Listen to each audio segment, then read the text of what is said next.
Hey guys, it's Aaron, the home for mobile reviews, A.C, and today I'm going to do a review of the Ballistic Jewel. Currently, this is number 4 on my top 10 list. It is the second toughest clear-backed iPhone 7 case that I've come across. Standout features of this case are the ballistic corners and the grippiness that it provides for your iPhone. For my Ballistic Jewel review, I've given this case a score of 4.1 A's out of 5. This is one of the highest rated clear iPhone 7 cases to date, with the Incipio Reprieve Sport being rated a smidge higher. If you're looking for other drop rated cases, check out my comparison tool for iPhone 7 cases. Links are in the eye or the description section below. Real usage, real reviews, mobile reviews, A.ca. At Mobile Reviews, A.C, we base everything we do on actual usage, and kind of the funny thing with this Jewel case was that we had reviewed the iPhone 6 version of the Jewel just a couple of months ago, and I was thinking that this was going to be an easy review, but then I went and compared the two, and they're completely different in terms of size and, general design, so we had to go through the entire process of reviewing it like a brand new case. One of the things that I needed to answer for myself was, does the smaller iPhone 7 version of the case provide the same level of drop protection? Now, I do have to give props to Ballistic for sending me this case to review, and props to you guys for ranking it up on my ranker list. For design, the Jewel is unique in the sense that it registers as a thicker and wider case because of the ballistic corners, but everywhere else on the case is quite slim and thin. Ballistic Jewel fits the iPhone well and has enough texture to keep your iPhone from sliding around easily. The case only weighs 19 grams, so you're not going to notice it on your iPhone. The only concern that I have with the Ballistic Jewel is just how gummy the case gets.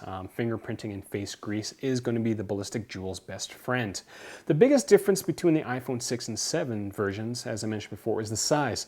The new Jewel is much smaller than the iPhone 6 version, though the ballistic corners look a little tougher on the new version.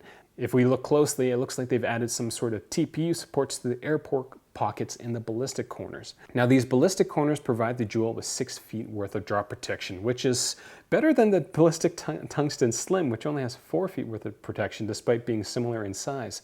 Corners have a hidden benefit as well, as the Jewel has the highest screen clearance out of the iPhone 7 cases I've reviewed. Higher screen clearance is an extra layer of protection when you drop your iPhone face first, in the case that you drop your iPhone face first. And we went and did the face first drop right after we broke the face of our iPhone 7 Plus with the Spec Presidio grip.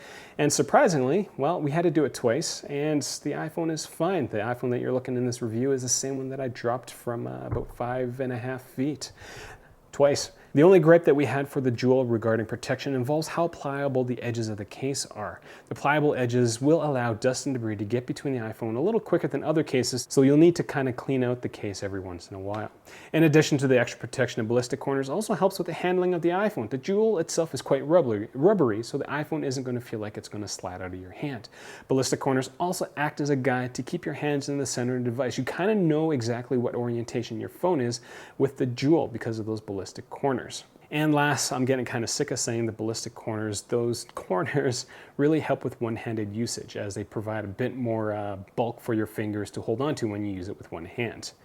I had no issues accessing the iPhone in this ballistic case, as the buttons are easy to use and the cutouts for the mute switch and lightning port are easily accessible. So that's all I got for the Ballistic Jewel. Again, if you're looking for a tough, this is a fairly cheap case that's drop rated to 6 feet. Do consider taking a look at this case. Ballistic has a ton of designs, different variations.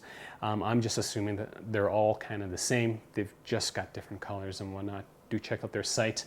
There's kind of they don't have as many different cases as they did for the 6. They've got the Jewels, the Urbanites, and the Tough Jackets. I've got an Urbanite coming. Tough Jackets are in the basement, so those cases are going to get reviewed. So if you're kind of interested in those, rank them up in my ranker list. If this is the first time you're watching one of my videos, I do encourage you to click subscribe. You can find me on Google+, Twitter, Snapchat, Instagram, all those places. I'm Aaron the Ho. This is Monty the dog. Thanks for watching.